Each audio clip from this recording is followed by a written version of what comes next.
আপনাদেরকে এমন একটা দৃশ্য দেখাতে চলেছি যেটা দেখলে শুনলে অবাক হয়ে যাবেন, একেবারে অবাক হওয়ার মতো। যে সাধারণভাবে নর্মালভাবে এই যে রাস্তায় যারা মাল সামানাগুলো টোকায় তারা কীভাবে ইনকাম করে থাকে। এই যে দেখতে পারতেছেন ভ্যানের উপরে এই মালগুলো, এরা স্বামী স্ত্রী দুইজনে এই মালগুলো সংগ্রহ করে এরা এই ভ্যানটা দিয়ে আসে এবং এই ভ্যানটা দিয়ে যায়। এটা এদের নিজেদেরই ভ্যান। এই ভ্যান দিয়ে এরা যাওয়া আসা করে এবং সেই মালগুলো সংগ্রহ করে নিয়ে যায়। যেমন এই যে গাড়িটা এখানে রাইখা এরা দুইজনে মাল সংগ্রহ করতেছে, মানে চতুর্পাশে টোকাইতেছে। টোকায় টোকায় এরা এই মালগুলো আয়না আয়নায় ভ্যানে রাখতেছে। দেখতে পারতেছেন এই যে মালগুলো আছে, এইগুলো কিন্তু এরা এই দুইজনে জায়গায় জায়গায় থেকে সংগ্রহ করতেছে। এই মালগুলো যখন এই ব্যাগটা বোঝাই হয়ে যাবে তখন তারা আবার রেখে আসবে। তাদের নির্দিষ্ট একটা স্থান আছে।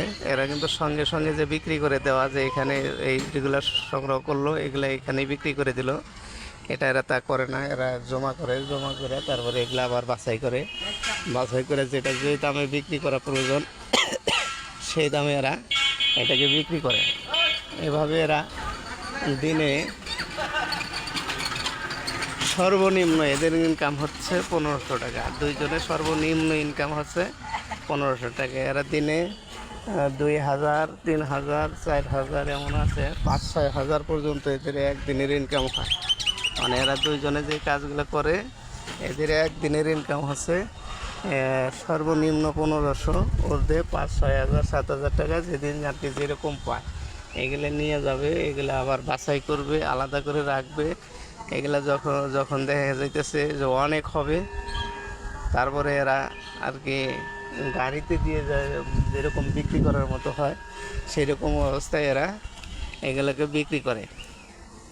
যেমন দেখতে পারতেছেন এই যে নিয়ে আসতেছে, কিন্তু এই যে বস্তা করে নিয়ে আসতেছে, আর এই ভ্যানে ঢালবে এবং কি যখন এইটা ব্যাগটা বোঝাই হবে তখন আর কি এই ব্যাগটা ভরে ওনারা ওনাদের গন্তব্যস্থলে নিয়ে যাবে, নিয়ে যায় রাখবে। এই যে সংগ্রহ করে আনা হইলো, এগুলো আবার এই ব্যাগটার মধ্যে রাখা হবে। এভাবে করে এদের ইনকামের একটা ব্যবস্থা, এরা নিজেরাই কারো মাধ্যম না হয়ে নিজেরাই ইনকাম করতেছে। ঘুরে ঘুরে এই মালগুলো সংগ্রহ করতেছে।